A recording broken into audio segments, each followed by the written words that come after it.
Aquí vamos a ver ya la evaluación financiera de proyectos.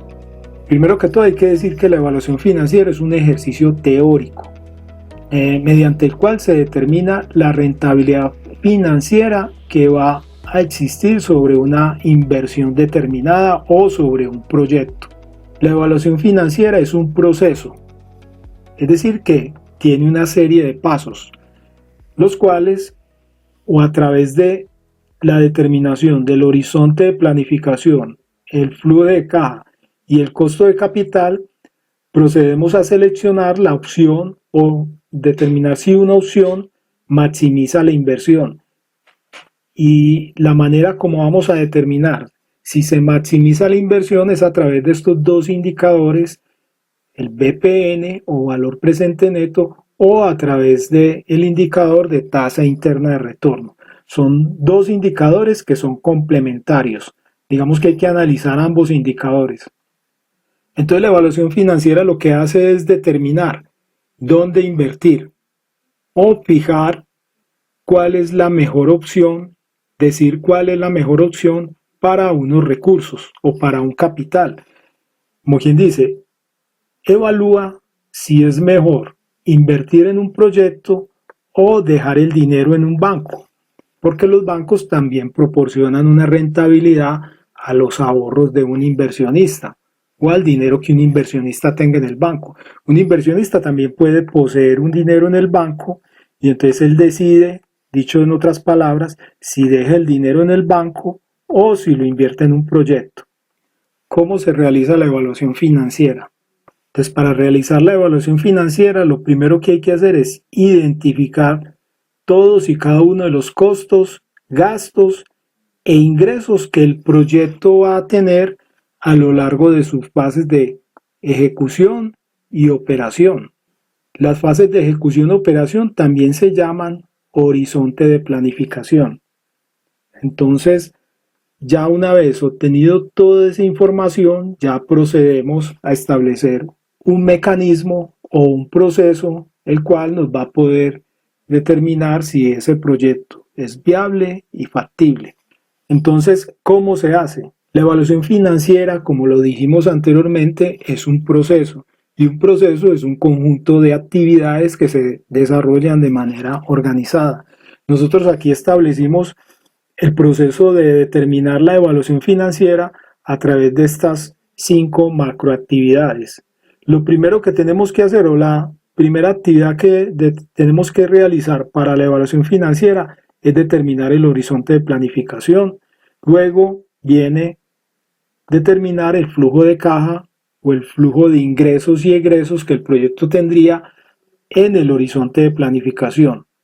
El punto C es definir la tasa de descuento o costo de capital. Esto lo vamos a ir explicando a medida que avancemos. El punto D es definir los criterios de evaluación, que en este caso vamos a utilizar como criterios de evaluación el BPN y la TIR.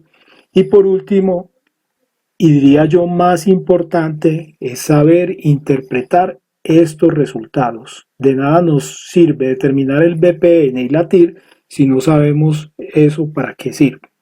Entonces, como primera actividad o punto A, que lo tenemos en nuestro derrotero, está definir el horizonte de planificación. El horizonte de planificación, repito, es el tiempo que transcurre entre la ejecución del proyecto más el tiempo de operación del proyecto. Entonces, ese es el horizonte de planificación. ¿Y cómo se calcula? Pues se puede calcular de varias formas. Las que yo recomiendo son estas dos. Es determinar el tiempo de recuperación de la inversión o a través de la vida útil del activo más representativo. Cuando hablamos del tiempo de recuperación de la inversión, esto tiene que ver con el inversionista. El inversionista puede fijar un plazo máximo para el cual él va a recibir el retorno a la inversión que va a realizar. Ese es un criterio. O sea que el inversionista puede decir, necesito recuperar la inversión en 5 años, en 3 años. Entonces todo depende del inversionista. También se puede definir a través de la vida útil del activo más representativo. El activo más representativo es el activo que más cuesta o que implica una mayor inversión dentro del proyecto. Un ejemplo de esto es si yo voy a hacer un proyecto para la dotación de equipos de cómputo. Miren que el activo más representativo en ese ejemplo son los equipos de cómputo.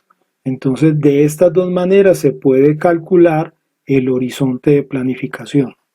El punto B tiene que ver con el flujo de caja o el flujo de ingresos y egresos que el proyecto va a tener durante el horizonte de planificación. Como les dije anteriormente, el horizonte de planificación comprende el periodo de ejecución del proyecto o de montaje del proyecto y el tiempo en el cual el proyecto va a operar o el tiempo que vamos a estimar de vida del proyecto. Así un proyecto vaya a durar 10 años o se piense que puede durar 10 años o 100 años, tenemos que fijar un lapso de tiempo para realizar las proyecciones. Es decir, no vamos a tomar los 100 años porque proyectar a 100 años sería prácticamente imposible. Entonces lo que hacemos es acortar en el tiempo y determinar la vida útil, en este caso, del activo más representativo, o aplicamos la metodología del tiempo que designe el inversionista. Entonces aquí podemos ver que los flujos de caja, ustedes en los libros los van a encontrar diseñados de esta manera, donde se señalan flechas hacia abajo correspondientes a egresos o gastos y flechas hacia arriba lo que corresponde a ingresos. ¿Listo? Entonces así vamos a construir los flujos de caja. Y recuerden, un flujo de caja es una relación de ingresos que va a tener el proyecto, es decir, hay que proyectar los ingresos que el proyecto va a tener y los egresos que el proyecto va a requerir a lo largo del horizonte de planificación. Más adelante en un ejercicio vamos a entender esto todavía mucho mejor. El punto C tiene que ver con la definición de la tasa de descuento o el costo de capital o el costo del dinero o la tasa mínima atractiva de retorno. Estas 4 definiciones son equivalentes, son sinónimos. Aquí yo las describo de esta manera o las cito porque ustedes en los libros posiblemente se van a encontrar con alguna de estas 4. Entonces, ¿qué es la tasa de descuento? ¿O qué es el costo de capital o costo del dinero o la tasa mínima atractiva de retorno? ¿Eso qué es? Es la rentabilidad que requiere el inversionista. Es la tasa mínima, como decimos acá, que espera obtener el inversionista con la ejecución del proyecto. Entonces, esa tasa se da en términos porcentuales, es decir, el resultado de la evaluación debe decir la tasa que vamos a aplicar es del 10%, 20%, etc. ¿Cómo se calcula esa tasa? Pues hay muchas maneras de calcular el costo de capital. Digamos, la más utilizada o la más práctica es determinada a través de las tasas o las diferentes tasas de interés que nos ofrece el mercado financiero. ¿Cómo así? Sí, cuando yo voy a realizar un proyecto, yo requiero una inversión, yo requiero un capital.